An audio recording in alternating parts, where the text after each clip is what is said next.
Two guys either side of 50 with one dream to achieve middle-aged sporting glory. This is the Missing Links Golf Show.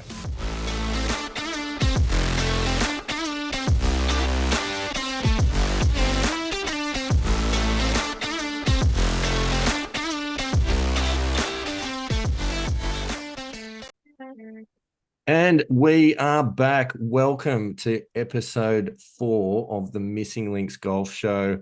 I'm Steve Hinks, joined by that magnificent right-handed swashbuckling golfer, Andy Walker. Andy Walker, welcome to episode 4. G'day, Mr. Hinks. Great to be here. Great to be here. I am super excited tonight.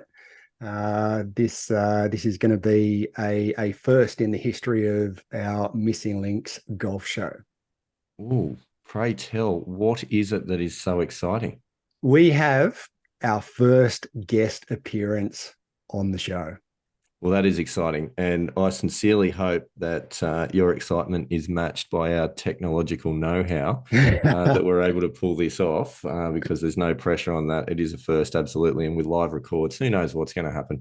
But before we jump in and introduce this guest, I do want to very, very quickly check in. After last week, we talked about our development plan. So we've now had 7 days to get cracking on these plans. And Andy Walker, any progress? Yes. Well, I have set up a calendar and everything's in the calendar, as we were talking about last week. I was taking a pay yourself first approach in regards to my time. So I've now allocated that time in my calendar, which is great. I did have a couple of practice sessions through the week. I had a practice session on Tuesday, and I didn't have my short game on Saturday, but what I did, I went out and played 6 holes and practiced one of those techniques that I mentioned I was going to have a trial of, being aim point. And I must admit, I'm a fan. Probably won't get into it right now, but it's I'm a fan of aim point. I think it's something that I'm going to explore a bit more. Well, that is exciting, and you are correct. We won't go into that tonight. There's also another very exciting update. As you know, last weekend I had the first competition round of either of us since this show began. Yes. And I am very keen to give our many international listeners an update as to whether or not I am still languishing on 10.0 or whether I have crept back into single digits. Have we got a drum roll? No, because I'm not giving the answer right now. That is a story. Suspense. Yes, Suspense. Probably for the next episode, because tonight we are here to talk to somebody who has trod this path before us. And this is very exciting because I'm hoping that we might be able to learn a thing or two from our guest tonight. This is someone who has risen to incredibly lofty heights in seniors golf. And a man who, Andy Walker, I know you have had something to do with for many years in your golfing career. So yes. I might actually hand it over to you to introduce our guest and welcome our very first guest. Very exciting moment, very first guest in the history of the podcast onto the Missing Links Golf Show.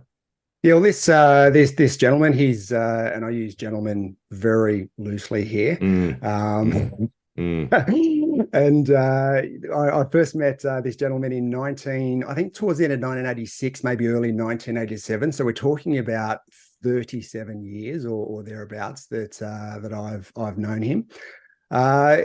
Actually, towards the end of 1987, probably about a month before my 15th birthday, he did beat me in a playoff for the 1987 Mollymook Golf Club Championship. So he ripped the heart and dreams out of a 14-year-old boy. Yeah, which we'll get to that, I think, during the course still of the in therapy, interview. by the way. But I have heard, I've been to Mollymook a number of occasions, and I've heard down there from some of the long-term members that the 1987 Club Championship was one of the best on record. So they still talk about it to this day.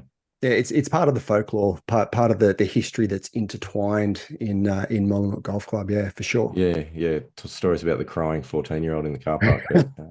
But look, seriously, outside of my family and certainly growing up, he was probably the biggest influence in my golfing journey, teaching me about the ethics of the game, the integrity of the game, to not give up, never give an inch.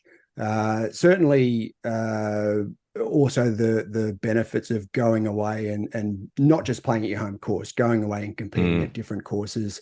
I remember driving around or driving to various events in a red VK Commodore with AC/DC blaring out Nice. of the stereo. It was they were good times, great Yeah, I times. mean, nothing screams golf quite like AC/DC in a Commodore, let's be honest. Exactly, exactly. So it is my pleasure to introduce our first guest, Mr. David McClelland. G'day, mate. How you going? Hey guys, how are things? Hope you're enjoying your approaching 50 odd years and some people that are maybe a fraction older than that. Well, thanks, Dave, and thanks for acknowledging that I'm not yet 50. And I like being the only person on the show this evening that's not yet Mm, 50. So I mm. appreciate you pointing that out. It's all right, you can raise your bat later on. I've got it ready. Don't worry. Don't worry. But look, so exciting to have you on the show. Andy Walker's given us a bit of a rundown about your past, but I've had the fortune to have a bit of a look at your golfing CV, and I've got to admit it is incredibly impressive. Um, I think, though, for the benefit of all of our listeners, could we maybe just get you to start with a bit of an overview of your golf career? Well, like most of us, when we were young, you play a lot of golf and you achieve a certain level, but life gets in the way.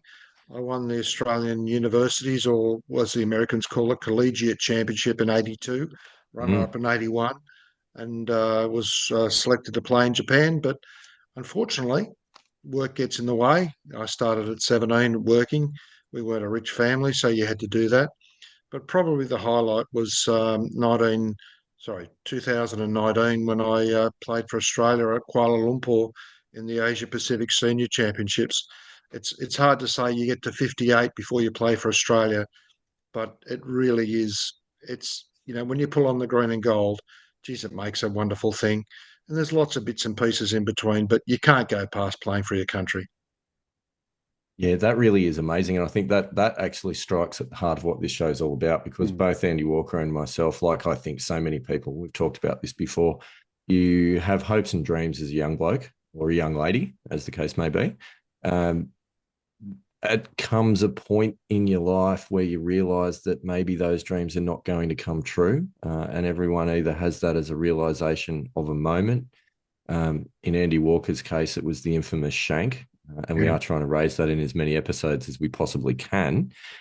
For mine, it probably crept up on me when I realized in my cricketing career that I wasn't going to go anywhere special. And instead of being, a decent schoolboy cricketer, I really wasn't anything special in the men's game. But we've got to this point now where we've realized that there's a chance to do something and not just give up on life, but actually have a crack at things from the age 50 and you don't have to settle for second best. So it is quite inspiring to hear your story, Dave. So thanks so much for But I joining did us. actually, I do remember having that conversation with you, Dave, a long time ago now about the fact that you'd never represented Australia. That was sort of one of our conversations. And I think it was in 1991, I made it to the New South Wales Colts and represented New South Wales at Colts level. So I was sort of one ahead of you with that representative journey. And then all of a sudden, in 2019, you've pulled on the Australian jersey and come back to him and said, "Hey, you're now in catch up, not me. I've been in catch up all these years, and now you've got to catch me, dude." And it's one of the wonderful things when you can give a bit of stick to the young brigade and make sure that they actually understand that we old blokes can actually play golf rather than you just chop it around like an old, C grader. You wouldn't want to be off a 10 handicap or something like that. That's horrible. To be clear, the 10 is not in C grade, okay? Just to be clear. Anyhow, we're not here to talk about me, Dave. We're here to talk about you. So I think the first question that I'm keen to ask is for someone that's trod this path, what is probably the piece of advice, the best piece of advice that you could give for how other people, I don't know, such as Andy Walker and or myself, could follow in your footsteps? A lot of it is to do with time management. Now, it doesn't matter whether you're in business or whether you're at golf or whatever. I started preparing for 55, and we'll come to that in a bit later on because there's a few variations of that. In the last 2 or 3 years, practicing during lunchtime. So I just happened to accidentally go past a driving range when I was at lunch, just accidentally, of course, Mm. and hitting 20 or 30 balls. There's a fellow of mine who turned pro at 50, and for the 2 years leading up to his 50th birthday, he was playing golf 3 days a week, practicing 4 days a week, and getting fit. Now, fit doesn't necessarily mean being Arnold Schwarzenegger, but fit means being fit to play golf, to mentally fit, physically fit, and probably emotionally fit, Mm. because golf does take a lot of time out of your day. And that 2 years before you turn 50, and probably the 2 years before you turn 55, and I'll explain that a bit later on, are vital because my first experience, my first day at turning 55, my first day after was Royal Melbourne East Mm. course, Royal Melbourne Composite course, and Royal Melbourne West course. And that's a reality check. You play those three courses and you go, oh my God, I can't play golf. So you Mm. really have to get yourself planned physically, mentally, and just organized. That's probably the most important thing. So Mm. is it around time management? Is that what you're saying? So I mean, Kurt, coming back to, I guess, you know, allocating enough time, because we've both mentioned in earlier episodes that time is one of our biggest challenges, being around business, around family, getting the opportunity to play. So is that becoming more structured in that aspect of our lives? Structure is certainly important, but you don't need hours and hours and hours. If you've been playing golf to a certain level for a long time, if you take 20 minutes or 30 minutes out of your life at a lunchtime or twice a week, it's amazing just having that one practice session. And if you're really lucky, two practice sessions, all of a sudden your body is now used to playing golf more regularly. And more importantly, your swing becomes more grooved. It is really as simple as that, 20 minutes or 30 minutes, not 2 hours bashing golf balls. It's just a matter of being there and being involved with it.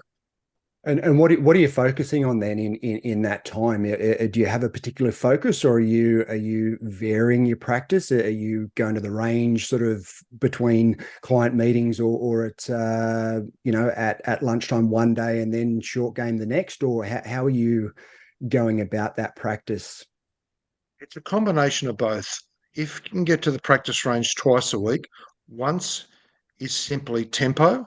So you're getting your body moving in the right motion.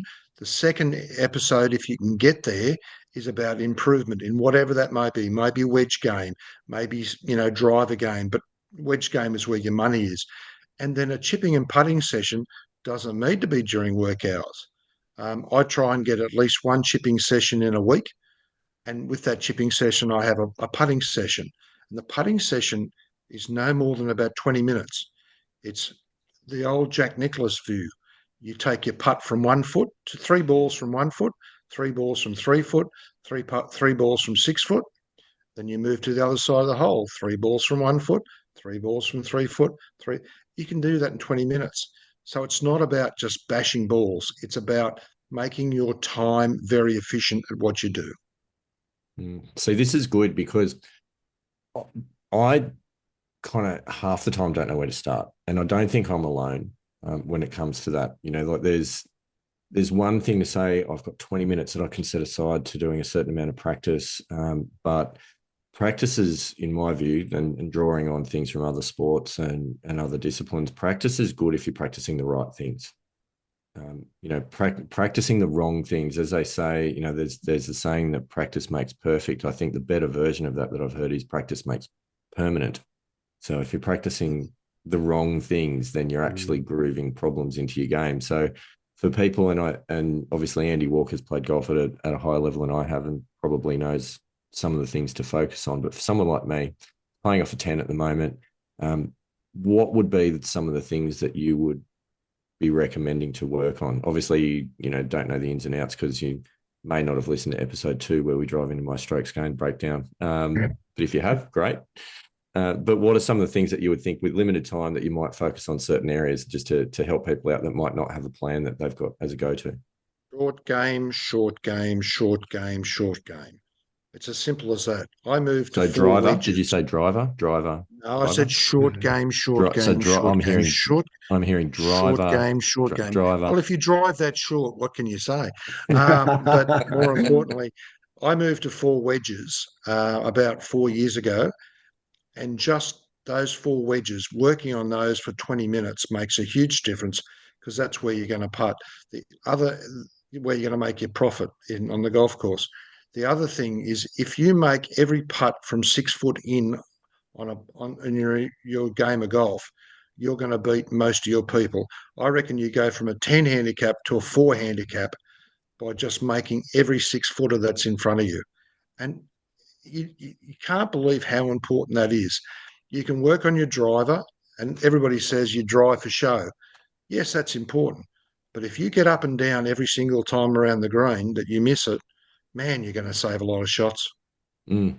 So we talked about in that one of the first episodes of the when I played a couple of games of senior pennants earlier in the year, and just watching the old guys, they don't hit it that great. They hit it straight down the fairway, but they'll get up and down out of a ball washer. Like it's frightening how good their short games and from 100 meters in. So I can see how you've had that focus. Even 30 years ago when we were playing pennants and the like for Mollymook, you always were spot on with your short game. From 100 meters in, it was just up and down, and I was always very focused on greens in regulation, and you were sort of the opposite of that in that you were really focused on your short game. If you can hit the greens, that's great. But if you miss the greens and you get up and down and you hit the other half of the greens, man, you're going to beat most people most of the time. So you talked a little about putting drills with the 3 balls from 1 foot, 3 feet, 1 foot, 3 foot. That's the Jack 6 Nicklaus foot version. Yep. which is good. I'm going to do that maybe even tomorrow morning on the way to work. There just happens to be a golf course between me and the office, and that's the only thing between me and the office. Okay, so that's not a bad situation to find myself in. So I might give that a go. I'm interested as well. So this afternoon after work, beautiful afternoon, I thought I'll take the wedges down to a little short game practice area for half an hour and have a bit of a chip and a putt down there, which was good. But I'm curious to know, what should I be doing when I'm practicing my chipping? Are there any similar drills or tips or techniques or anything like that you might share? There are. And when you come back to it, you've got to find a shot for a chip to the green, chip and run. You've got to find a shot that is onto the green but runs out. And you've got to have a shot that lobs onto the green and plays it. If you have those 3 shots, you are 90% ahead of most people on the golf course. I played a game out at Twin Creeks today, and I hit basically all those 3 shots in about 6 holes. And the fellow said to me, he's from Blackheath, he said, "Where do you learn that?" I said, "The practice fairway." So you need a chip and run, so it hits the fringe and rolls on. You need a 54 degree, for example, as I use it, that goes onto the green and rolls out. And you need a 60-degree wedge that you can hit soft and just relax to the hole. If you have those 3 shots and it's just a matter of practice, it's amazing what it does. And so by listening to that, you're a proponent of using different clubs for those shots around the green, rather than you hear some people talk about use the same club with different techniques versus. That's the way I was taught. Billy McWilliam was my old coach from Bellevue Park Golf Club. Billy was old school. In fact, Greg Norman was his trainee pro for about 6 or 8 months. Wow. Until Billy got rid of him because he wouldn't work in an iron lung, but that's another matter. But Billy also produced Bruce Crampton. So you have these golfers, and what his whole thing is, have different shots available to you. You may not use all of them every day, but if you've got them in your bag, you'll beat your fellow that's next to you. Mm. Mm. That's interesting because that's very different to what you hear some of the tour pros say these days. It's I've watched a couple of YouTube videos with the likes of Rory McIlroy talking about their short game, and they've got their wedge that they use, and that's the only club that they use for their short game, Yeah, that's right. which is quite interesting. Whereas I grew up with the same technique in that I was taught to get the ball on the green if you can as quick as you can and let it roll to up to the hole. So using different clubs to achieve that result. I would look at Sevi Ballesteros. If you look at anybody's technique, look at Sevi's, because he can play every shot and he has it in his bag. He may not use it every round, but he's got every shot in his bag. And that one shot that he played on the 72nd hole to win the Open Championship, Mm. where he's chipped it between two bunkers and Yep. rolled up and hit the pin. And you go, my God, even I look at that and go, this guy's got talent because he's practiced it. Mm. And you might not use it. It's like having a red pen, a green pen, a blue pen, and a black pen. You might not use them all on the same day or whatever, but at least if you know you can do it, you can do it. Forget Rory. Ballesteros is he's the icon as far as I'm concerned. Mm. So good advice. Good advice. I am interested though, Dave, to tap into your personal experiences maybe just a little bit more. And just thinking about, obviously, you talked about that preparation piece in the lead up to turning 55. And I read between the lines with that advice. And what I'm hearing is that you're saying if one of us, for example, had a bit of time before turning 50 to prepare, then they would be at an advantage versus the other guy that's already turned 50. So thanks for pointing that out. But what I am interested in is during your experience, like what are some of the rookie errors that you have either made yourself or seen from others? Well, there's one basic rookie error that I made, and I had no idea until I turned 56 or 57. New Zealand seniors start at 50. So you could actually Ah, hop over the ditch and play the New Zealand seniors at 50, whereas the Australian seniors predominantly, and I'll come to that shortly, is 55. So you can get 5 years head start playing seniors golf, playing a couple of events in New Zealand. Now, there's money involved, obviously, but I didn't know that New Zealand seniors started at 50. In Australia, the senior starts at 55, except in New South Wales, where fantastic. half of the events are 50 and half of the events are 55. So if you can play a couple of events in New Zealand and a couple of events in New South Wales at 50, when you come to the Australian Senior Order of Merit, which starts at 55, you've got 5 years head start on where I was. My 55, as I said, the first day after I turned 55 was Royal Melbourne. I had no lead up. So I had to learn where the entries were, how to travel, and all those sort of things, which the pros learn over a period of time. But if you Mm. start at 50, you've got 5 years head start. My God, I wish I'd started at 50 playing a few New Zealand events and a few New South Wales events. Mm. So what you're saying is that that the bloke who's the other side of 50 actually has an advantage for the next 14, 15 months because he's got a caddy to play to when he goes and plays it in New South Wales and New Zealand. Absolutely. If his caddy's good enough to do it, of course.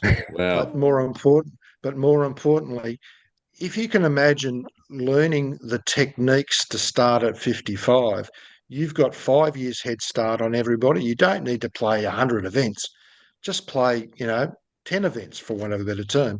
And all of a sudden, you actually know how your body travels, how you travel, how you practice, and how you get your mind ready for golf. It makes a huge difference.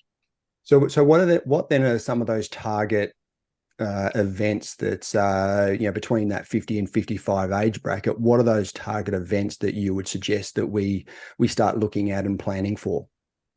New Zealand Senior, first of all, this year in 2024 coming up, it's at the Shirley Golf Club at Christchurch, which just happened to be where Sir Bob Charles grew up playing golf.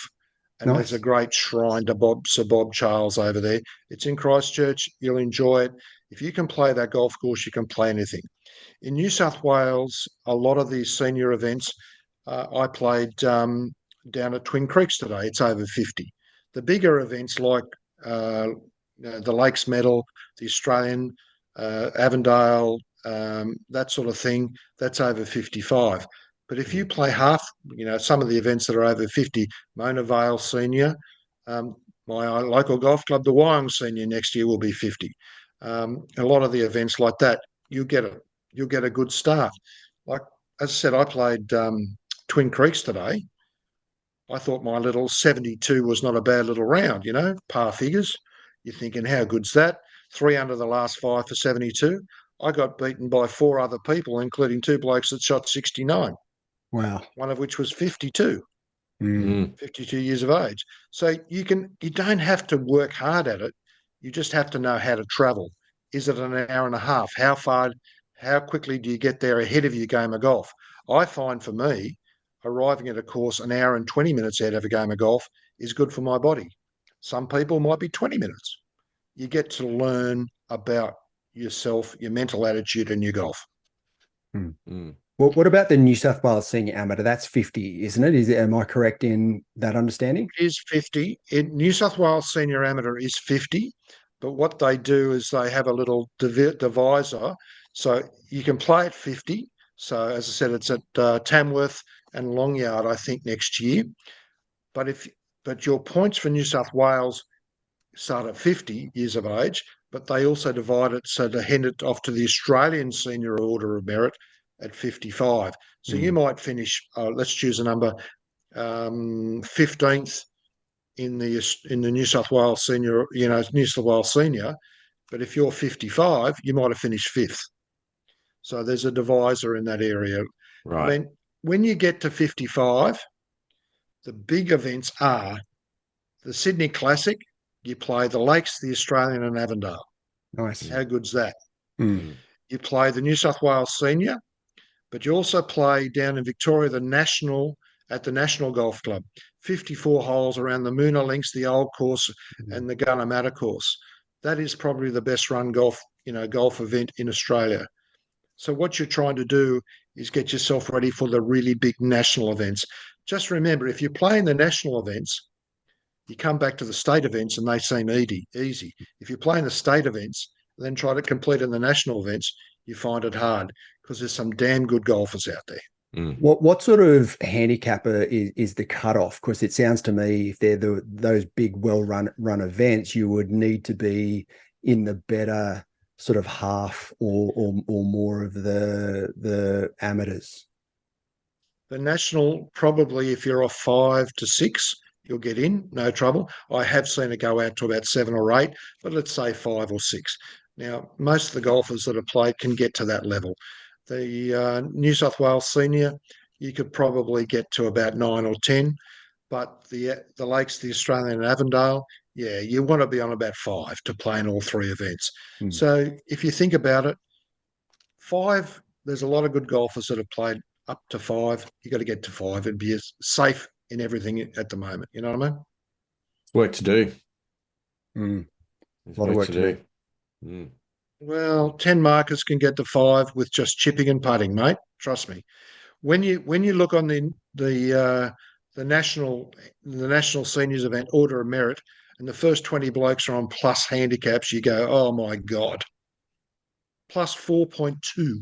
Yeah, that's pretty good golf. Yeah.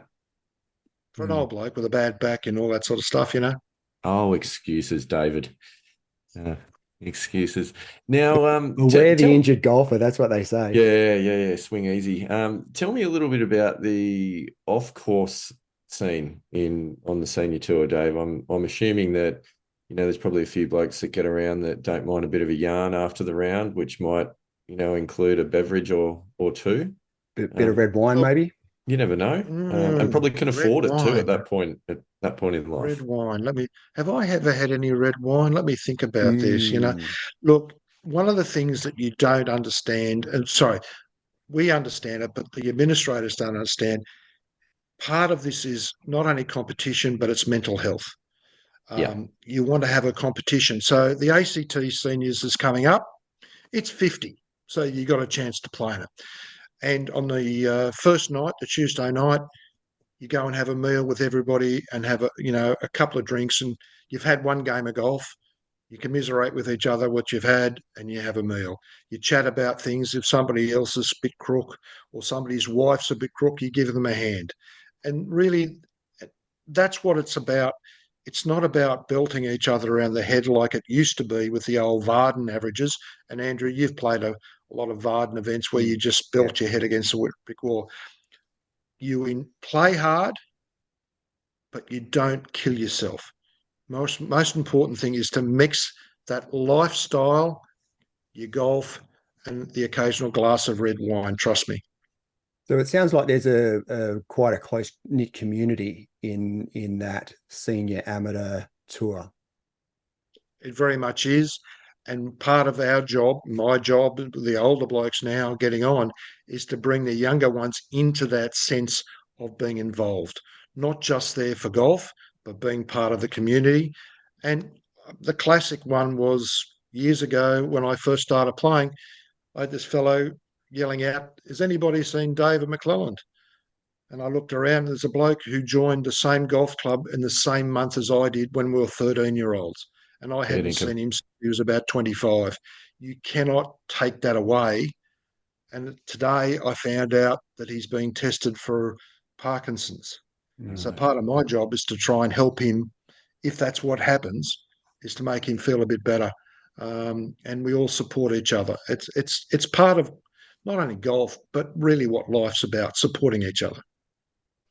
Yeah, I mean, Andy Walker, we talked about this right in the very first episode when we were talking about the importance of sport in your life as, in our situation as dads of young kids, and the types of lessons that you can draw out of sport, being involved in sport and around sport that actually serve you well in life. But I think just as important to that is in all stages of life is actually creating that connection to other people and that connection to something that's bigger than just simply your own existence, but that connection to other people. And the wives travel with the golfers, which is really nice. Do they When we were caddy? young, Andrew, no, don't go that far. But when we were playing the Varden events and the state amateurs and that sort of stuff, in our day, it was like women on the golf course. No, thank you very much. Now the wives travel, they go out shopping or whatever. They drive and they're part of the community. Everybody involves them.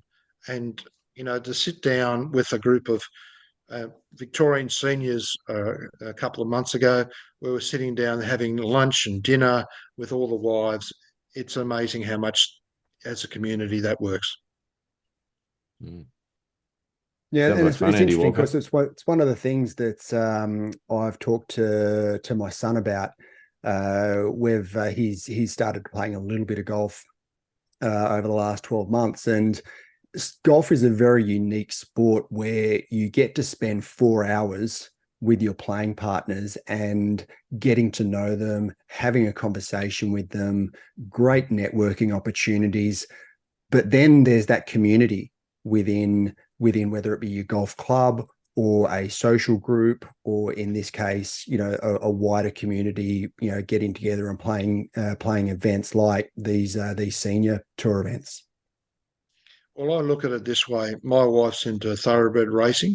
She was at Gosford races today. She met up with all her friends talking about horse racing and all that sort of stuff. No different from me going to golf. But I call Wyong Golf Club my cheers, where everybody knows your Yeah. name, and you might walk in there without a wallet, but somebody will buy you a beer.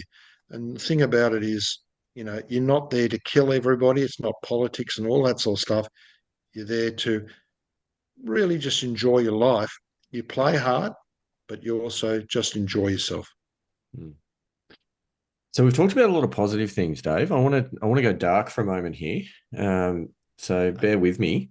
Um, there's got to be some challenges. There's got to be some difficulties. There's got to be some bleak moments that take place out there. I'd like, if you would, for you to take us through maybe what have been some of those biggest challenges that you've rubbed up against since getting into this senior golf. Well, one of the more interesting ones was a simple airline issue. You're driving out of your front gate, to catch Jetstar from Sydney Airport to go down to the National Golf Club. And First as you're mistake. driving through yeah, well, I know, I've learned mistakes. Actually, before we jump on that bandwagon, I must say that the wonderful people at Jetstar do a fantastic job. Sometimes in trying circumstances, it isn't easy running an airline, but we do appreciate the work you do at Jetstar. Feel free to get in contact at the Missing Links Golf Show on Facebook And if you'd like to support it, the yeah. course. Yes, yeah. Anyway, back to you, Dave. As you drive through your front gate to go down to Sydney Airport, you get a text and you stop because you can't drive while you're reading your text as you do, Good point. and Good says, point. your flight's been cancelled. And you go, oh dear. So you ring them up and then you have to work out whether you're going to go to Newcastle Airport, Sydney Airport. You've got to be down to Sydney Airport in an hour and a half, and you know it takes an hour and a quarter. And if you don't get down there, and I said to them, well, you can go tomorrow. And I say, well, that's no good because my tournament starts tomorrow. Well, that's not our problem, quote unquote. Nice. So that's one. Secondly, it's the traditional, oh, my back is killing me. Taking drugs. Well, there was a fellow a couple of years ago that had a heart problem and he was taking beta blockers. And people said to him, you can't take beta blockers. And he asked Golf Australia about that. They said no, and they escorted him off the golf course. But there's a way around it. It's called a TUI, which is a therapeutic use exemption. If you have heart problems or whatever, and that drug is not allowed, you apply for a therapeutic use exemption. We all have bad backs. We all have whatever, and I've done that before. We share ibuprofen quite regularly on the golf course just to try and get around. I think So we did health, that on our last trip up to Port Stephens, but that wasn't necessarily a back. That was more self-inflicted, I think, if I remember correctly. Yeah. alcohol. Yep. Yep. Look, I don't want to put a label on it, Dave. Well, I'll put a label on it because I know what Walker's like, but that's another matter. Alcohol is another issue you need to be aware of. You need to make sure that you don't. There are certain days where if you have a late hit off, you might want to have a couple of glasses of red. But if you've got a 7:30 hit off on the 14th hole and you have to walk out there, you don't really want to be in a situation where you've had that extra glass of red wine and it's a problem. Red wine is it's very good for your heart, trust me, but it may not be good for your head. Yeah, the next morning at 7:30 on the 14th tee. Exactly right. Yeah, I mean it's good for your mental health in moderation, of course, and disclaimer: all of these things in moderation. We do not subscribe to any kind of substance abuse or binge drinking culture, but shame that it does have its negative effects. So I think it's wise words indeed. Speaking of heads, though, and we've talked a little bit about this, the mental approach to golf. This is a complex topic. We could probably spend an entire episode on it alone. But do you have any lessons that you've learned over the years and any tips that you would impart to, some younger sub 50-year-old golfers about the mental approach? The simple answer that I've learned, and it came totally out of the blue. I was playing the Avondale Senior, and I stood on I think it was the 13th or 14th tee there, which is near the clubhouse. And I had this moment of clarity where I went, narrow your focus. We've all heard the term narrow your focus. So I got up there and narrowed my focus from, oh my God, I hope I hit the fairway, to I'm aiming at that tree up the middle. And if you, in that one moment of clarity, get your focus going, it's amazing what a difference it makes. You're not just going out there hitting ball and hoping, you're actually narrowing your focus to a point where you go, that's where I'm aiming, that's where I want to hit it. It's a very simple thing to say, but it's very hard to do that on the next tee and the next tee and the next tee. But if you can get yourself in that mode where I won't call it the zone, I've been in the zone a couple of times, but this is more along the lines of I am practicing mentally to aim at that point. That makes a huge difference. So that's a good start, but the ball doesn't always go where you aim it, at least in my experience. So, but if you practice it, it will. It will get closer, but there will be times when, regardless, and we see this in the PGA Tour still, that regardless of intent, there are going to be wayward shots. So, how do you go about preventing the frustration of that bad shot from festering and affecting the next shot? It's easy, and Andrew knows this and all that sort of stuff. Can you do anything about changing that shot? No. Can you do anything about changing the next shot? Yes. So why worry about the past? Just look for the future. It's very simple. So, are you telling me that throwing your club doesn't actually improve the outcome of the previous bad shot that you've hit? No, but it improves your future shot because you're getting that frustration out of your system. And if you don't break the club, you can actually use it again. Well, there you go. Everyone's a winner. On the other side of the spectrum, though, is the good days. You know, you're playing well. You know that you're in front. Okay, you're on the 16th tee. You've piped one up the middle. You kind of feel like, I reckon I'm about 2 or 3 shots in front here. What are some techniques that you have implemented to prevent yourself from thinking about just getting to the clubhouse and getting the round over and then capitulating?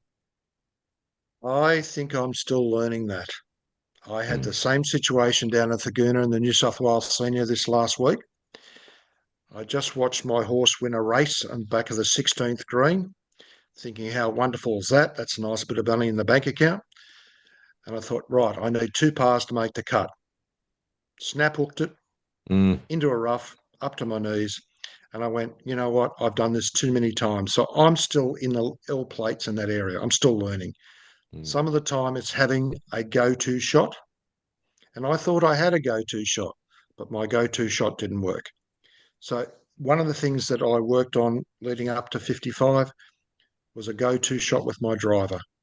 Can I hit a fade? If I hit a fade, it's on the fairway. And sometimes all you got to do is have a shot that you can put the ball down and go, I can play that shot and I'm in there and I can get it on the green, 2 putt, 4, walk off, be happy. But I'm still got an L plate in that area. Yeah, that's a shame because I was really hoping that you could answer that question for me. That problem would go away. It's the holy grail, really, isn't it? There's no Yeah, magic things there, trust me. yeah, I'm not surprised. Um, I have another question. Sorry, Andy Walker, to dominate asking you a couple of questions, but That's right. this is one that's we've talked about. Andy and I have talked about in previous episodes, and it relates to club fittings. So, do you have a view, Dave, on the importance or lack of importance on getting properly fit for clubs? Look, I think the way technology has changed over the last 30 years. When I first grew up, it was sort of like, that looks good for me, I'll play with it. Mm, These days, there is the refinement of irons, the refinement of drivers, and to be perfectly honest, the refinement of putters is quite extraordinary. When I grew up, the putters, you never knew about face balance putters or toe balance putters or heel balance putters. And you have pros in Sydney now that all they teach is putting, and same in the US tour. Drivers, like you can hit a driver off the toe these days further than you used to hit it in the old days. And the irons, I believe you should still get fitted for them, but it's the old saying, beware who's fitting you. mm, Are they actually good enough to know you as a person? I'm a field player. Andrew Walker is a technical player. So you've got to get a person that teaches you or fits you for what you are. And that's what it's all about. yeah, very interesting. We've been having this debate.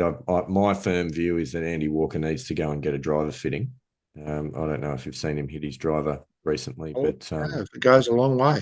goes a long way. But there is that snap hook that sneaks in every Mm. now and then. Yeah, Also, yes, long way yeah, left. Yes, yeah. so I do understand that, and look, I don't disagree with you there, Mr. Hinks. I do. That's one of the priorities. Is certainly the driver and the fairway there, and we've talked about the 3-iron, maybe putting the 3-iron away and getting a hybrid of some description in there as well. And yeah, that is going to be my first port of call when I start the consideration around changing clubs and upgrading.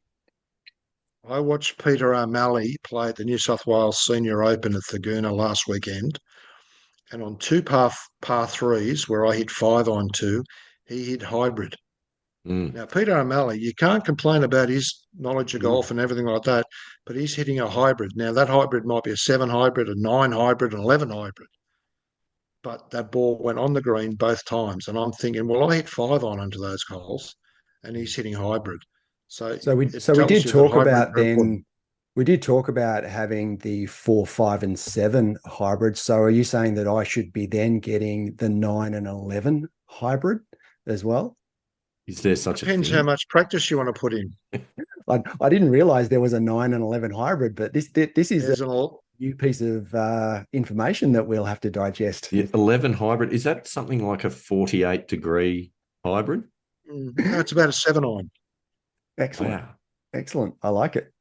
Well, there you But go. if There you you go. if you remember when we were younger, there used to be a 7 wood called a Heaven 7, and that used to have two rails at the bottom of the club that would allow you to go through the rough a lot better, I do called a remember that. railer. Mm, And Did they're it work? coming back to that again. Don't mm. Cobra do something along those lines, don't they? They've got They're coming back to it, yeah. yeah, I think they do. Um, we have had a fantastic chat, Dave. We're pushing the 45-minute mark on this episode, which we know is around about the sweet spot. But I could talk to you all night. This is, maybe over a glass of red at one point. We might actually do that. Sounds wonderful. Is there any parting words of wisdom that you feel that you would like to share? Anything that we haven't covered? The one thing I would learn if I was coming into the events is learn how your body travels. Mm, Um, Mm. the old idea of hopping on a plane, getting down there at 6 o'clock at night and hitting off the next day doesn't work anymore. If you look at all the really good golfers that are coming along, they'll arrive a day ahead of time. They won't practice on that first afternoon. They'll just maybe go out and have a putt. Second day, they won't. The day after they arrive, they might just have a nice small session, and then they'll play because they've done all their work the week before. Mm. And if you look at the Olympic swimmers, they taper for events. They mm, practice hard, practice hard, practice hard. And the last week or so leading up to the event, they taper. mm. So if you can learn to taper your golf, so you practice, your heavy practice is done 2 weeks ahead, 3 weeks ahead, and you're just coming into it and just maintaining it, that's where you'll actually improve your golf, I think. Feel like I've lived a lot of my life in a heavy taper, but that's a story for another day. And I do like your point about understanding how your body travels. I think it was the great Shakira that said, "My hips don't lie." And I know that when I've been sitting in a vehicle for 4 or 5 hours, I'm pretty stiff when I get out at the other side. So that is good advice indeed. Andy Walker, any final questions for our record-setting, groundbreaking first ever guest on this Missing Links Golf Show? No, I've just about covered all the pieces of information that I was after, but no, that's been a fantastic session, fantastic piece of advice there, little gold nuggets that we'll have to digest and maybe talk about a little bit further in future episodes. I certainly think that, well, from my perspective, I've learned an enormous amount tonight. So no, I really appreciate your time, Dave. Looking forward to catching up very, very soon and having another game of golf and potentially a glass of red after it. Might have to have a glass of red very, very soon. What time tomorrow are we eating off? Oh, that's another matter. Yeah, it's another matter.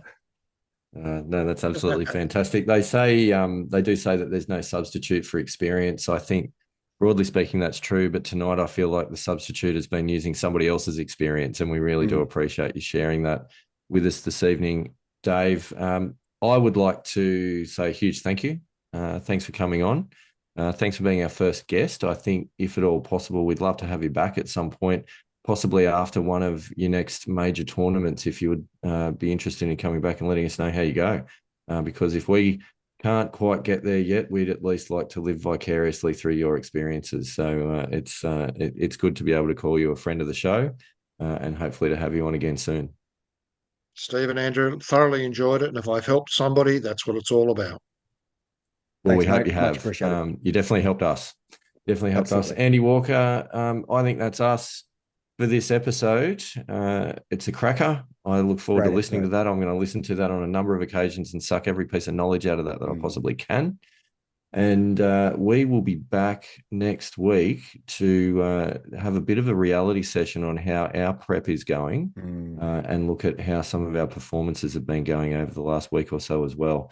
So Well, we do I have thoroughly look the forward to Missing that. Links Masters at the end of the month, so we're ramping up at the moment, but we've got to remember tapering. Got to We've got remember the to taper. we've got to Remember the taper. have a plan to taper into the Missing Links Masters. This is a good point. So for those of you who have been listening along in each episode, we talked about this a little bit in episode 1.